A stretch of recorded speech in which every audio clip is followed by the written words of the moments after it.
மாமா, எனக்கு உங்களை ரொம்ப பிடிக்கும். அத நேர்ல உங்க கண்ணை பார்த்து சொல்லணும்னு ஆசையா இருக்கு. ஆனா உங்களை பார்த்தாலே பாதி வார்த்தைக்கு மேல வர மாட்டேங்குது. என்ன பண்றது? எப்படி மாமா கிட்ட நம்ம லவ் சொல்றது?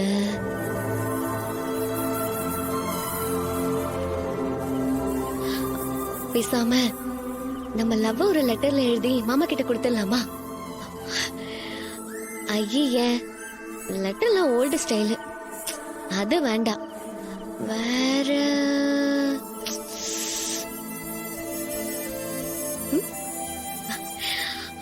மொபைல்ல டெக்ஸ்ட் அனுப்பிடுவோமா?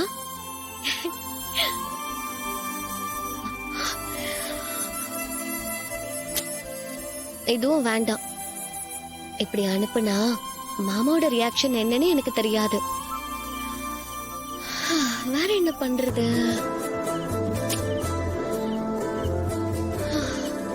ஒரு ஐடியாவும் வர மாட்டேங்குதே. யோசி ரேவதி.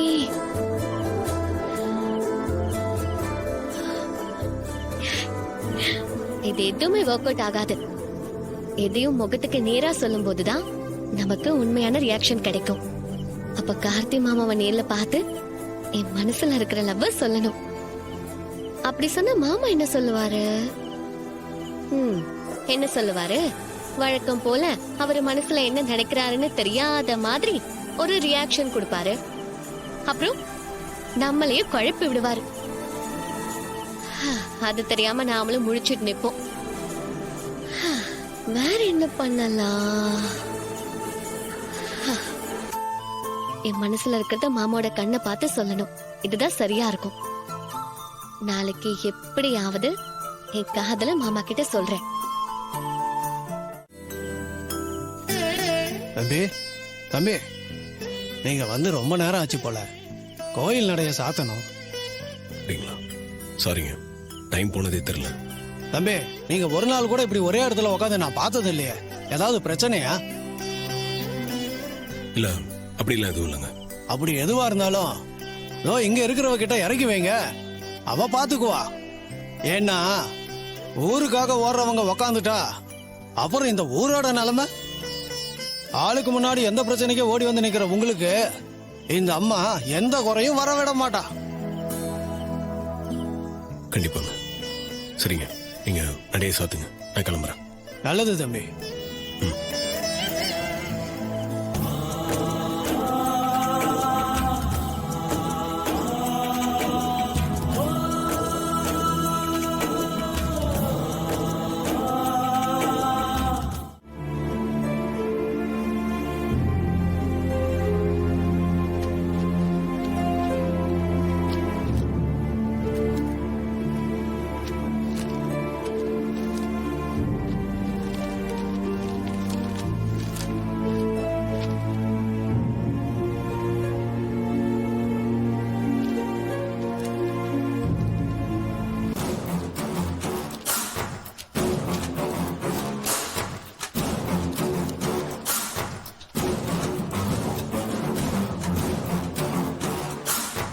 எங்கள் பைக் ஷோரூமில் இருந்து உங்களுடைய பெயர் புல்லட் வாங்கியதற்காக உங்களுக்கு ஒரு சிறப்பு பரிசு கூப்பன் தேர்ச்சி பெற்றது.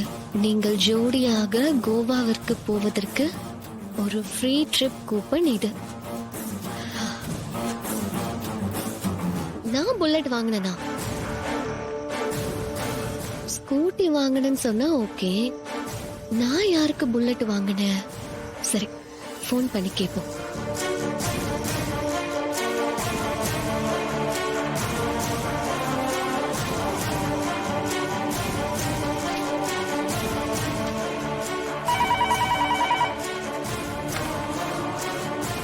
Hello, mass bike showroom. சொல்லுங்க madam, how can I help you? Hello, உங்க ஷோரூம்ல இருந்து எனக்கு இப்போ ஒரு கொரியர் வந்திருக்கு.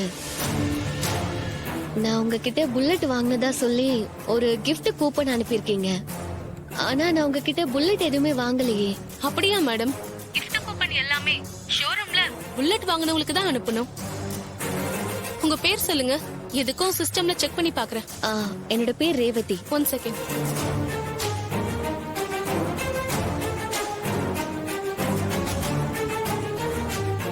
மேடம் உங்க பேர்ல புல்லட் ரெஜிஸ்டர் ஆயிருக்கே. என்ன சொல்றீங்க? நான் இந்த புல்லட்டும் வாங்கலையே. அப்புறம் எப்படி என்னோட பேர் அதுல இருக்கும்? நீங்க வேற யாருக்கும் அனுப்ப வேண்டிய கூப்பனை என் அட்ரஸ்க்கு தப்பா அனுப்பிட்டீங்கன்னு நினைக்கிறேன். மேடம் உங்க அட்ரஸ் சொல்றேன், சரியா இருக்கான்னு பாருங்க.